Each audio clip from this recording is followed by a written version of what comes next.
Bonjour, dans cette vidéo, on va voir comment créer des variables dans le logiciel de programmation d'automates de Siemens TIA Portal. Tout d'abord, j'ai déjà ouvert le logiciel TIA Portal et je suis dans la page Ouvrir le projet existant et je vais commencer par ouvrir le projet Démo 1, celui qu'on a travaillé dans le dernier vidéo. Donc, dans le dernier vidéo, j'avais déjà ajouté mon automate. Donc, si je veux aller dans l'interface de programmation, je vais cliquer sur Vue du projet. Une fois dans la vue du projet, je vais ouvrir le dossier PLC1 et à ce moment-là, je vais pouvoir aller dans Variables, un petit peu comme on l'a fait la dernière fois. Et je vais pouvoir aller dans ma table des variables. Donc, dans la table des variables, c'est là qu'on va pouvoir ajouter différentes variables. Par exemple, je veux ajouter une variable mémoire, je vais l'appeler mémoire 1. Tout ce que j'ai à faire, c'est lui donner un nom, mémoire 1. Ensuite, en cliquant à côté, on voit qu'il complète automatiquement des champs. Donc, il m'a donné un type de données booléenne que je pourrais changer si je veux faire, par exemple, un entier, un caractère. Là, il y a plein de types de variables qu'on pourrait faire. Pour l'instant, on va se faire une variable booléenne. Ensuite, on va avoir la partie adresse. Dans TIA Portal, on va pouvoir vraiment spécifier c'est quoi notre type de variable par l'adresse. Donc, on va avoir trois choix, soit le I pour input, le Q pour output et le M pour une variable mémoire. Donc, le I, ce sera vraiment pour tout ce qui sera rattaché à une carte d'entrée d'automate, que ce soit un bouton, un capteur, un sélecteur, donc n'importe quelle entrée. Le Q, ce sera pour une sortie, donc par exemple une lumière, un moteur, un relais, peu importe ce qu'on va contrôler, donc ce qui sera connecté sur une carte de sortie d'un automate. Et puis M, ça sera une variable mémoire, donc tout ce qui se passe dans l'automate sans avoir nécessairement de lien avec l'extérieur. Ensuite, il va avoir l'adresse, donc ça sera la plage d'adresse qu'on va commencer. Dans ce cas-ci, je vais mettre l'adresse 100, comme ça ici. Et le numéro de bit. Le numéro de bit, ça sera parce que chaque adresse va avoir 8 bits, donc 1 byte. Donc, je vais avoir de 0 à 7 comme numéro de bit. Donc là, si je fais Entrée, on voit que mon adresse va toujours commencer par un signe de %, le M pour dire que c'est une mémoire, 100 qui est le bloc que j'avais donné, et le .0 pour le bit précis à aller chercher. Et ensuite, je pourrais écrire un commentaire, par exemple, test variable mémoire. Ensuite, je pourrais ajouter une deuxième variable mémoire. Donc, je vais mettre mémoire 2 et puis je fais Entrée. Bon, je vais juste modifier un peu mes pages pour qu'on voit tout au complet. Donc, chacun des menus, des pages qu'on a à gauche, à droite, on peut toujours les agrandir ou les rapetisser pour voir plus ou moins d'informations dans notre page centrale. Donc, en créant mémoire 2, on voit qu'il a gardé le même bloc d'adresse, donc par exemple mémoire 100.1. Donc on voit qu'il a automatiquement incrémenté de 1. Et ensuite, si je fais mémoire 3, et puis je fais Entrée, il ajoute le .2. Puis je pourrais rajouter ainsi de suite, mémoire 4, mémoire 5, mémoire 6, mémoire 7, mémoire 8.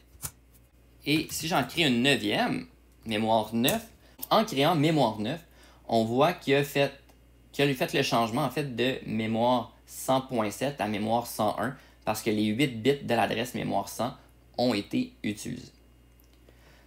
Donc, dans notre table de variables, là, ça sera la façon ou la place idéale, si on veut, pour créer une liste de variables. C'est là que ça va se faire le plus rapidement possible si on a déjà une liste de variables avec des entrées sorties ou des variables mémoire de prédéterminées. Ensuite, si on va dans notre bloc de programmation, donc dans l'interface de programmation qui se trouve dans bloc programme main sur une ligne de ladder, je vais pouvoir aussi créer des variables à partir de là. Si je double-clique sur les points d'interrogation, en faisant un double-clic avec le bouton de gauche de la souris, je vais pouvoir écrire par exemple bouton départ qui sera une variable que je voudrais créer, que je n'ai pas créée dans ma table de variables. Donc là, il va nous donner une erreur parce que la variable n'existe pas. Donc, tout ce que j'ai à faire, c'est faire un clic droit et puis faire définir variable. Et là, je vais me retrouver avec un menu similaire à ce que j'avais tantôt, donc le nom qui est bouton départ, l'adresse que je pourrais changer j'étais rendu par exemple à 101.1. Donc, je peux spécifier l'adresse où je suis rendu. Je peux donner son type de variable, donc boolean. Et puis, la table de variables, c'est là que ça va se créer. Donc, c'est où j'étais tantôt. Et puis, je vais faire définir. Si je retourne maintenant dans ma table de variables, on voit que mon bouton départ s'est ajouté à la suite de tout ça. Donc, si par exemple, je veux me créer une variable entière, donc ici, je vais l'appeler chiffre.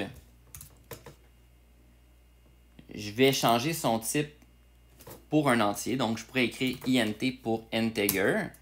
OK, donc, il va nous le suggérer. Et ici, on voit que j'ai un carré rouge, donc il me dit que j'ai une erreur au niveau de l'adresse. En cliquant sur le menu déroulant, je vais avoir ici l'identificateur d'opérande mémoire, type d'opérande W, l'adresse, là, je vais mettre 102. Okay, parce que si je laisse 101, ça va rentrer en conflit avec le mémoire 101.0 et 101.1. Okay, donc, je vais mettre l'adresse 102. Et puis, je fais Entrer. Et maintenant, ça me donne un bon type de variable. Ce qui serait important après, par exemple, c'est si je veux me faire une variable mémoire 10, par exemple.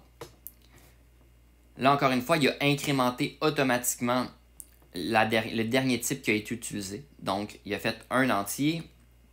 Et puis, bon, il a laissé le bon espace mémoire entre les deux types de variables. Donc, dans ce cas-ci, 2 bytes, okay, ou 2 octets. Ici, si je veux que ça soit une booléenne, j'écris bool. Entrée, il me donne encore une erreur. Et là, dans le menu déroulant, je vais pouvoir aller changer l'adresse, soit le laisser à 104, ou je pourrais la changer. Par exemple, si je veux mettre 102, normalement, il va me le permettre. Par contre, en faisant ça, je vais avoir un petit conflit parce que le bit 102.0 fait partie du chiffre. Okay? Donc là, on se retrouverait avec un petit problème parce que là, on aurait un conflit au niveau de l'adressage. Okay? Donc, quand vous allez créer vos adresses, faites attention de mettre des plages qui seront assez loin pour éviter les conflits. Par exemple, on pourrait se réserver une plage en haut de 150 si c'est des entiers. Donc, il va falloir structurer ça pour faire attention de ne pas avoir de conflit au niveau des adresses. Sinon, ça peut nous causer des problèmes dans la programmation. Jusqu'à maintenant, on a travaillé avec les variables mémoire, qui est donc avec l'adresse commencée par un M. Quand on programme un automate, en général, on veut interagir avec des entrées-sorties. Par exemple, mon bouton départ ici, on l'a ajouté tantôt comme une variable mémoire, donc M101.1. Si je veux la changer pour mettre une entrée, je peux aller dans mon menu déroulant. Et là, plutôt que choisir M, je vais aller choisir I puisque c'est une entrée. Et puis, je vais devoir donner la bonne adresse. Okay, là, par cœur, des fois, c'est dur de savoir à quelle adresse se trouvent nos entrées-sorties. Okay, donc là, ici, je vais laisser ça en suspens pour l'instant. Et puis, je vais aller dans ma configuration des appareils où j'avais mon automate programmable. Une fois que je me retrouve dans la configuration des appareils, je vais pouvoir double-cliquer sur le PLC. Je vais agrandir un petit peu la page du bas. Ce qu'on veut, c'est d'aller chercher l'adresse. Donc, je vais aller sur l'onglet Variable I/O pour entrée-sortie. Et puis ici, je vais avoir une panoplie d'entrées.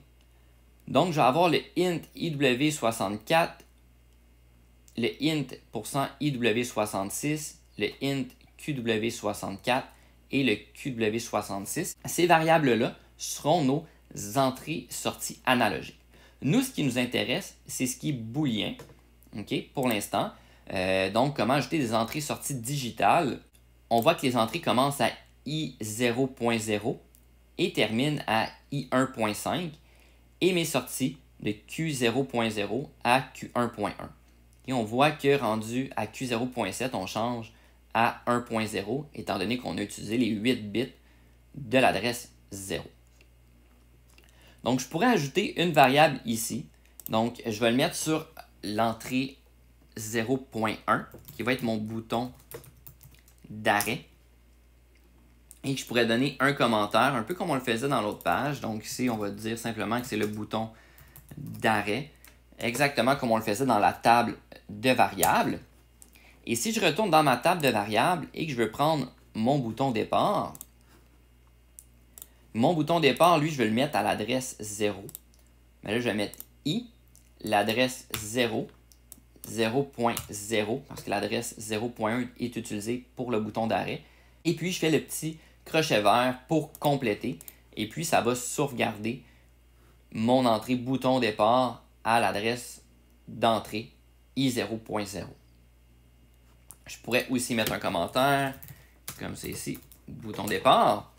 Si je veux faire une sortie, je peux aussi le faire dans l'onglet de PLC, donc dans les variables d'entrée-sortie. Je vais agrandir ma page. Je vais aller sur variable IO. Et là, maintenant, je vais aller dans mes sorties. Je pourrais, par exemple, mettre une lumière. Et puis, si je retourne dans ma table de variables, je cache ce menu. Je vais voir ma lumière qui s'est ajoutée comme sortie à l'adresse 0. Et je pourrais ajouter, par exemple, une deuxième lumière, donc lumière 2, à la suite. Et on voit qu'il va quand même incrémenter automatiquement la variable.